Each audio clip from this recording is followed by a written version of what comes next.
संसार दोघांचा. प्रत्येक नवरा बायकोमध्ये ज्याप्रमाणे भांडणे होतात त्याचप्रमाणे राधेश आणि जान्हवीमध्येही भांडणं व्हायची. एके दिवशी राधेशने जान्हवीला किरकोळ कारणावरून जोरदार 2 कानाखाली दिल्या आणि त्याचे प्रत्युत्तर म्हणून जान्हवीनेही तिच्याजवळ पडलेली चप्पल नवऱ्याच्या दिशेने भिरकावली. पण ती चप्पल नकळतपणे राधेशला स्पर्श करून बाजूला पडली. कदाचित हे सगळं इथेच थांबलं असतं, पण राधेशला अपमान सहन झाला नाही. त्याने ही गोष्ट घरातील व्यक्तींना सांगितली. त्यामुळे घरातील व्यक्तींनीही नातेवाईकांनी आगीत तेल ओतण्याचे काम केले. जी बायको आपल्या नवऱ्याला चप्पल मारून फेकू शकते अशी बायको आपल्या नवऱ्याशी एकनिष्ठ तर राहू शकत नाही आणि प्रतिव्रता ही होऊ शकत नाही. अशा बायकोला सांभाळणं म्हणजे स्वतःच्या पायावर दगड मारून घेण्यासारखं आहे. तर काही नातेवाईकांनी असेही सांगितले की अशा उद्धट बायकोबरोबर राहणं योग्य नाही. तेव्हा राधेश व जान्हवीनेही एकमेकांवर खूप आरोप प्रत्यारोप केले व हे प्रकरण विकोपाला गेले. आता वाद एवढ्यावरच न थांबता तो आता कोर्टात गेला होता. नवऱ्याने बायकोवर चरित्रहीन असल्याचा खटला दाखल केला, तर बायकोने नवऱ्याविरोधात हुंडाबळीचा खटला दाखल केला.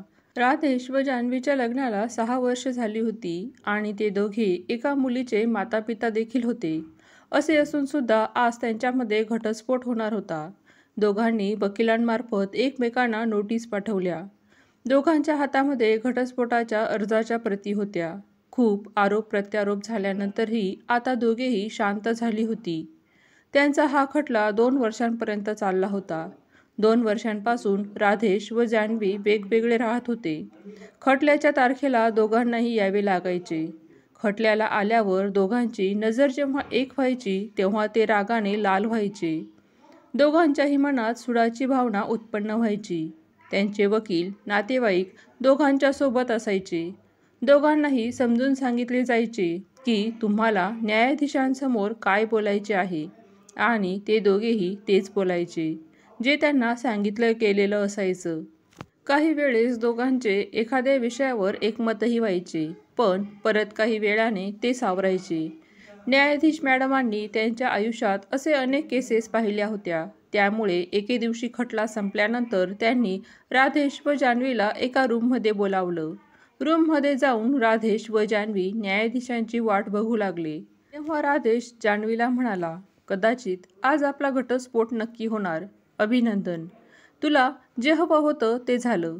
त्यावर जान्हवीनेही राधेशचे अभिनंदन केले आणि म्हणाली, तू सुद्धा जिंकलास घटस्फोट घेऊन. तुम्ही मला सर्वांसमोर चरित्रहीन म्हणाला होतात.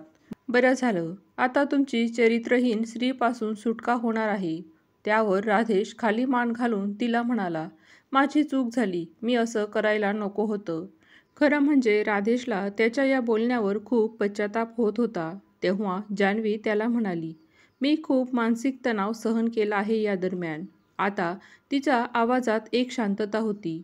ना कसले दुःख होते ना कोणताही राग. राधेश जान्हवीकडे बघून म्हणाला, तू खूप चांगली आहेस. मला तुझ्याबद्दल असं बोलायला नको होतं. मला या गोष्टीचा खूप पश्चाताप होत आहे. पण जान्हवी खूप शांत होती. अगं, पण तू देखील माझ्यावर हुंड्यासाठी तुझा छळ करतो असे खोटे आरोप केले. त्यावर जान्हवीने त्याला प्रत्युत्तर दिले, अरे, मी तुझ्यावर दुसरा कोणता आरोप करू शकले असते, पण मी तसं केलं नाही. त्या दोघांचे संभाषण चालू असतानाच न्यायाधीश मॅडम आतमध्ये येत असतात. त्यांनी दोघांचंही संभाषण ऐकलं होतं. क्षणभर न्यायाधीश मॅडम दोघांकडेही बघत होत्या. त्यांनी दोघांनाही विचारलं, खरंच तुम्हाला घटस्फोट हवा आहे का? तुम्ही एकमेकांवर करत असलेले आरोप प्रत्यारोप मी ऐकले, परंतु जेव्हाही तुम्ही एकमेकांवर आरोप करत होतात तेव्हा तुम्ही मनापासून बोलत नाही असं मला जाणवत होतं. पती पत्नीचे भांडण नेहमीच होत असतात, पण त्यामुळे खरंच एवढं टोकाला जाण्याची गरज असते का? न्यायाधीश मॅडम जान्हवी आणि राधेशला म्हणाल्या, कदाचित पुढच्या तारखेला तुमचा घटस्फोट होईल. तत्पूर्वी तुम्ही मी सांगितलेले एक काम करा. असं म्हणत त्या दोघांनाही त्यांनी एक नोटपॅड दिला व दोघांनाही सांगितलं, तुमचे लग्न झाल्यापासून तर आजपर्यंत तुम्ही एकमेकांना किती वेळा सुखदुःखांमध्ये साथ दिली आहे, तसेच एकमेकांसाठी कोणत्या चांगल्या गोष्टी केल्या आहेत, कोणत्या वाईट गोष्टी केल्या आहेत ते सविस्तर लिहून मला द्या. आता तासाभरापासून जान्हवी आणि राधेश लिहित होते. एका तासानंतर दोघांनीही आपापले नोटपॅड न्यायाधीश मॅडमांकडे जमा केले. त्यात चांगल्या गोष्टी आणि वाईट गोष्टी यांचं वर्गीकरण करून दोघांनीही लिहिलेलं होतं. मात्र चांगल्या गोष्टींची 4-5 पेजं भरली होती दोघांची व वाईट गोष्टींचं एकही पेज पूर्ण भरलं नव्हतं. न्यायाधीशांनी दोघांचेही नोटपॅड घेऊन एकमेकांना वाचण्यासाठी दिले. आयुष्याच्या चढ उतारांमध्ये दोघांनीही एकमेकांना कशी साथ दिली होती याचा उल्लेख दोघांनीही पुरेपूर केला होता. कोर्टात मात्र ते वकील साहेबांनी व नातेवाईकांनी सांगितलेली बोली बोलत होते.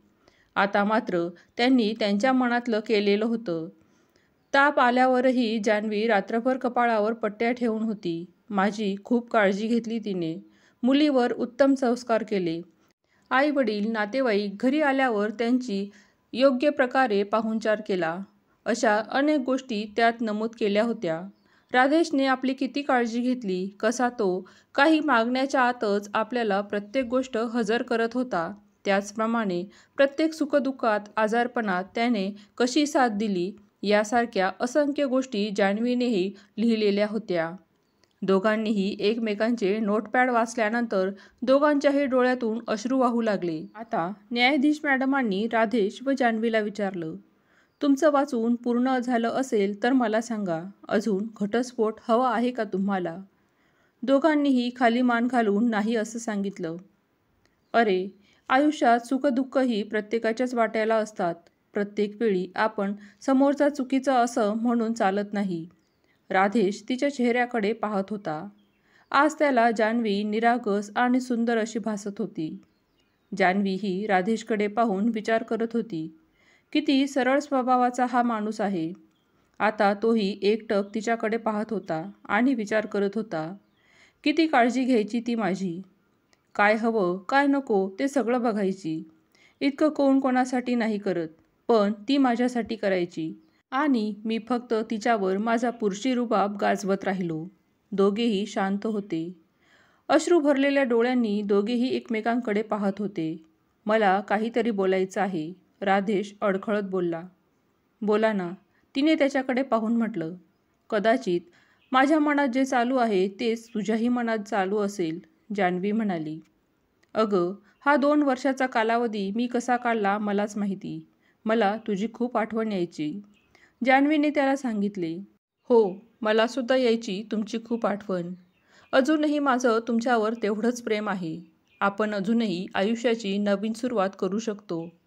एका नव्या दमाने सुरुवात करूया, सोबत राहूया. एक चांगले पती पत्नी, एक चांगले मित्र म्हणून आपण परत आपल्या संसाराची नवीन सुरुवात करू. मग न्यायाधीश मॅडम यांचा आशीर्वाद घेऊन दोघेही एकमेकांना मिठी मारून तिथून आपल्या घरी जायला निघतात. घटस्फोट हा जरी 2 व्यक्तींमध्ये होत असला तरी त्यामुळे 2 मनं दुखावली जातात. 2 कुटुंबाची मनस्थिती त्यामुळे खराब होते.